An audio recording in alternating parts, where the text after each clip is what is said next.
मत्ती रचित सुसमाचार अध्याय 10। फिर उसने अपने 12 चेलों को पास बुलाकर उन्हें अशुद्ध आत्माओं पर अधिकार दिया कि उन्हें निकालें और सब प्रकार की बीमारियों और सब प्रकार की दुर्बलताओं को दूर करें।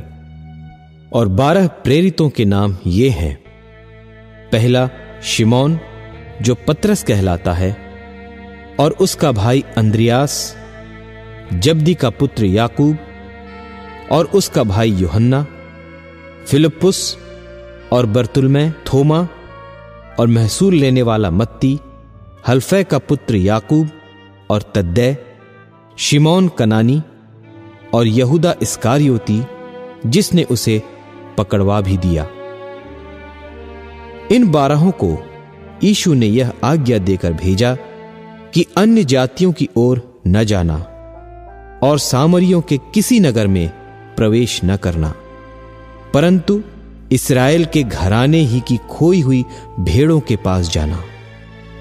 और चलते चलते प्रचार कर कहो कि स्वर्ग का राज्य निकट आ गया है। बीमारों को चंगा करो, मरे हुओं को जिलाओ, कोढ़ियों को शुद्ध करो, दुष्ट आत्माओं को निकालो। तुमने सेंत में पाया है, सेंत में दो। अपने पटकों में न तो सोना और न रूपा और न तांबा रखना। मार्ग के लिए न झोली रखो, न 2 कुर्ते, न जूते और न लाठी लो, क्योंकि मजदूर को उसका भोजन मिलना चाहिए। जिस किसी नगर या गांव में जाओ तो पता लगाओ कि वहां कौन योग्य है, और जब तक वहां से न निकलो उसी के यहां रहो। और घर में प्रवेश करते हुए उसको आशीष देना। यदि उस घर के लोग योग्य होंगे तो तुम्हारा कल्याण उन पर पहुंचेगा, परंतु यदि वे योग्य न हों तो तुम्हारा कल्याण तुम्हारे पास लौट आएगा। और जो कोई तुम्हें ग्रहण न करे और तुम्हारी बातें न सुने, उस घर या उस नगर से निकलते हुए अपने पांवों की धूल झाड़ डालो। मैं तुमसे सच कहता हूं कि न्याय के दिन उस नगर की दशा से सदोम और अमोरा के देश की दशा अधिक सहने योग्य होगी।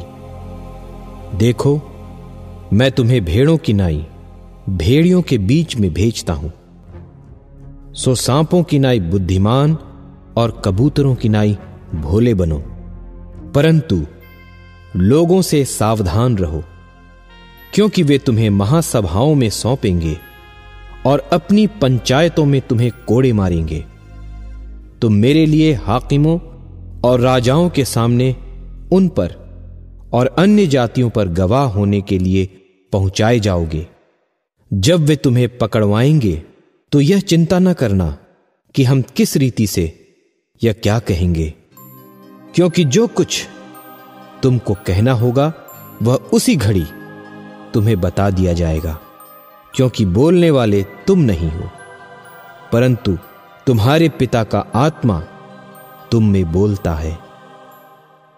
भाई भाई को और पिता पुत्र को घात के लिए सौंपेंगे, और लड़के वाले माता पिता के विरोध में उठकर उन्हें मरवा डालेंगे। मेरे नाम के कारण सब लोग तुमसे बैर करेंगे, पर जो अंत तक धीरज धरे रहेगा उसी का उद्धार होगा। जब वे तुम्हें एक नगर में सताएं तो दूसरे को भाग जाना। मैं तुमसे सच कहता हूं, तुम इस्राएल के सब नगरों में न फिर चुकोगे कि मनुष्य का पुत्र आ जाएगा। चेला अपने गुरु से बड़ा नहीं, और न दास अपने स्वामी से। चेले का गुरु के और दास का स्वामी के बराबर होना ही बहुत है। जब उन्होंने घर के स्वामी को शैतान कहा तो उसके घर वालों को क्यों न कहेंगे। सो उनसे मत डरना, क्योंकि कुछ ढपा नहीं जो खोला न जाएगा, और न कुछ छिपा है जो जाना न जाएगा। जो मैं तुमसे अंधियारे में कहता हूं उसे उजियाले में कहो, और जो कानों कान सुनते हो उसे कोठों पर से प्रचार करो। जो शरीर को घात करते हैं पर आत्मा को घात नहीं कर सकते, उनसे मत डरना, पर उसी से डरो जो आत्मा और शरीर दोनों को नरक में नाश कर सकता है। क्या पैसे में 2 गौरैये नहीं बिकती? तो भी तुम्हारे पिता की इच्छा के बिना उनमें से एक भी भूमि पर नहीं गिर सकती। तुम्हारे सिर के बाल भी सब गिने हुए हैं, इसलिए डरो नहीं, तुम बहुत गौरैयों से बढ़कर हो। जो कोई मनुष्यों के सामने मुझे मान लेगा, उसे मैं भी अपने स्वर्गीय पिता के सामने मान लूंगा।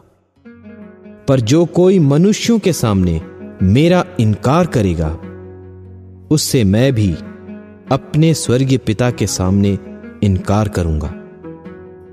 यह न समझो कि मैं पृथ्वी पर मिलाप कराने को आया हूं। मैं मिलाप कराने को नहीं, पर तलवार चलवाने आया हूं। मैं तो आया हूं कि मनुष्य को उसके पिता से और बेटी को उसकी मां से और बहू को उसकी सास से अलग कर दूं। मनुष्य के बैरी उसके घर ही के लोग होंगे।